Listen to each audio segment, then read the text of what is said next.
안녕하세요. 언박싱 유튜버 궁금하기입니다.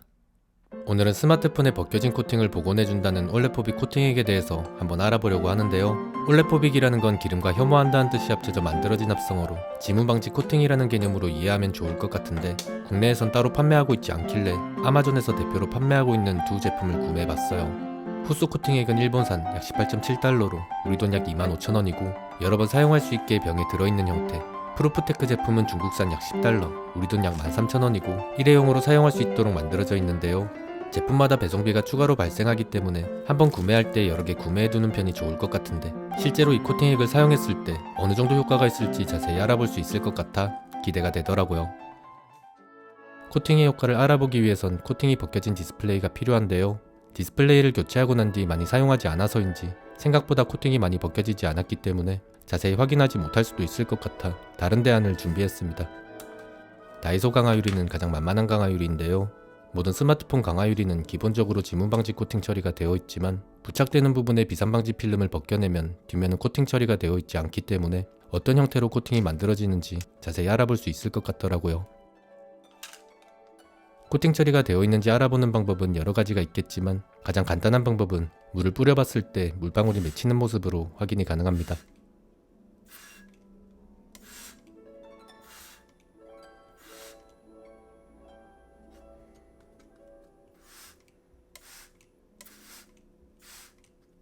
신기하죠?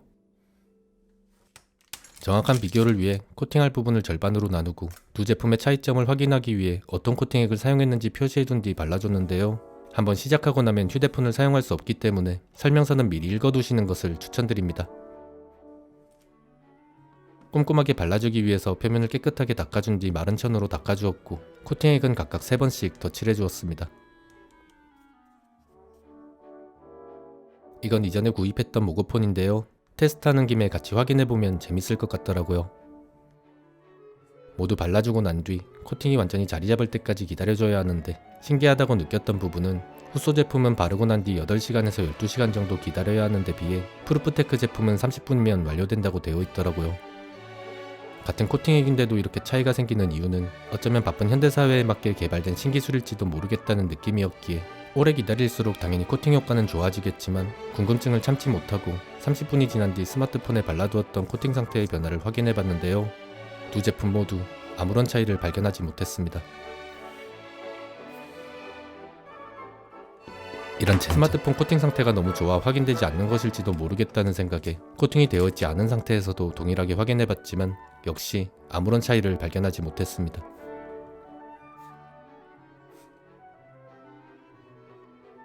이대로 계속하면 컨텐츠가 망해버릴 것 같으니 코팅이 되어 있는 부분과 아닌 부분을 비교하기 위해 조금 더 세부적으로 나누어 준 뒤 8시간 후 코팅을 하지 않았던 부분에서 변화가 생기는지 확인해봤는데요.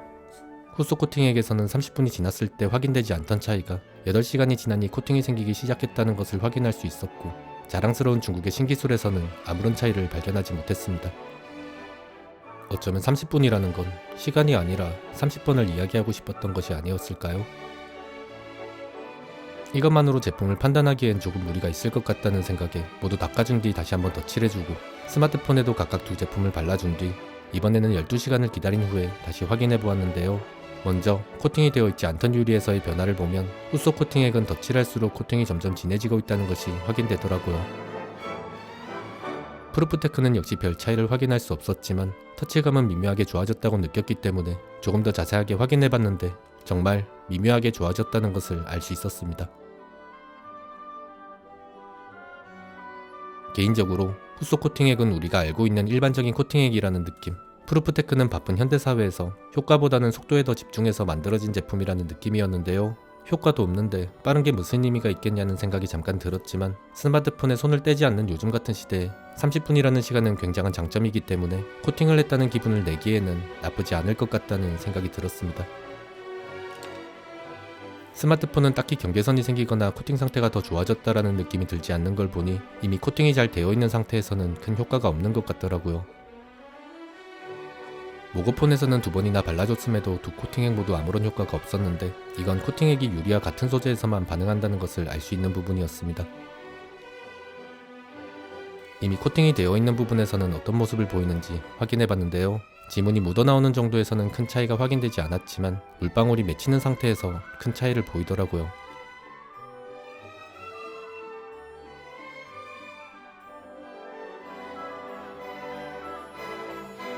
이건 코팅 상태가 기존보다 더 좋아졌다는 의미이기 때문에 만져봤을 때 조금 더 매끄러워지면서 터치감이 미세하게 향상되었다는 느낌. 코팅 수준이 낮은 제품의 성능을 높여줄 수 있기 때문에 굳이 디스플레이가 아니더라도 버리기 아까운 강화유리에 발라주는 것도 그리 나쁘지 않은 것 같다는 생각이 잠깐 들었지만 그럴 바에는 새로 사는 게 더 이득일 것 같다는 결론이었습니다. 스크래치는 별로 달라지지 않았습니다. 올레포비 코팅액은 보통 1에서 2개월마다 한 번씩 사용하기를 권장하고 있는데요. 이건 사용하면서 코팅층이 조금씩 벗겨지기 때문인데 얼마나 사용해야 이 코팅이 벗겨지게 되는 건지 궁금하다는 생각에 한번 확인해봤습니다.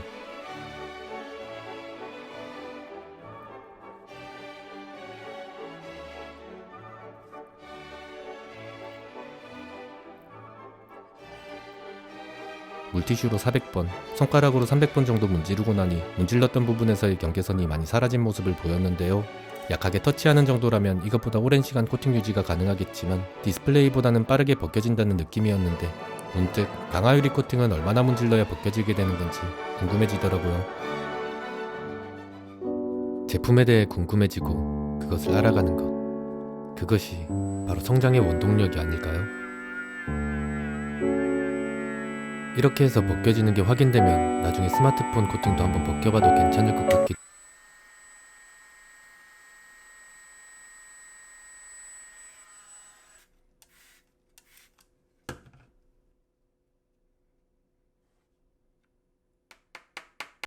코팅액에 대해서는 충분히 많이 알아본 것 같으니 여기까지만 보도록 하겠습니다.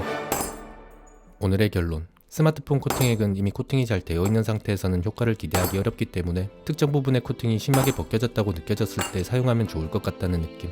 제품마다 코팅되는 수준은 다르지만 각각의 장단점이 있는 제품이기 때문에 선호하는 제품을 구매하면 좋을 것 같고, 내구성은 기본 코팅에 비해서 약하다는 것과 국내에서 판매하고 있지 않다는 건 조금 아쉽다는 생각이 드네요. 그럼 이번 영상도 많은 분들에게 도움이 되었기를 바라며 여러분과 함께 리뷰하며 배워가는 성장형 유튜버 궁금하기는 오늘 영상 여기서 마치도록 하겠습니다. 시청해주셔서 감사합니다.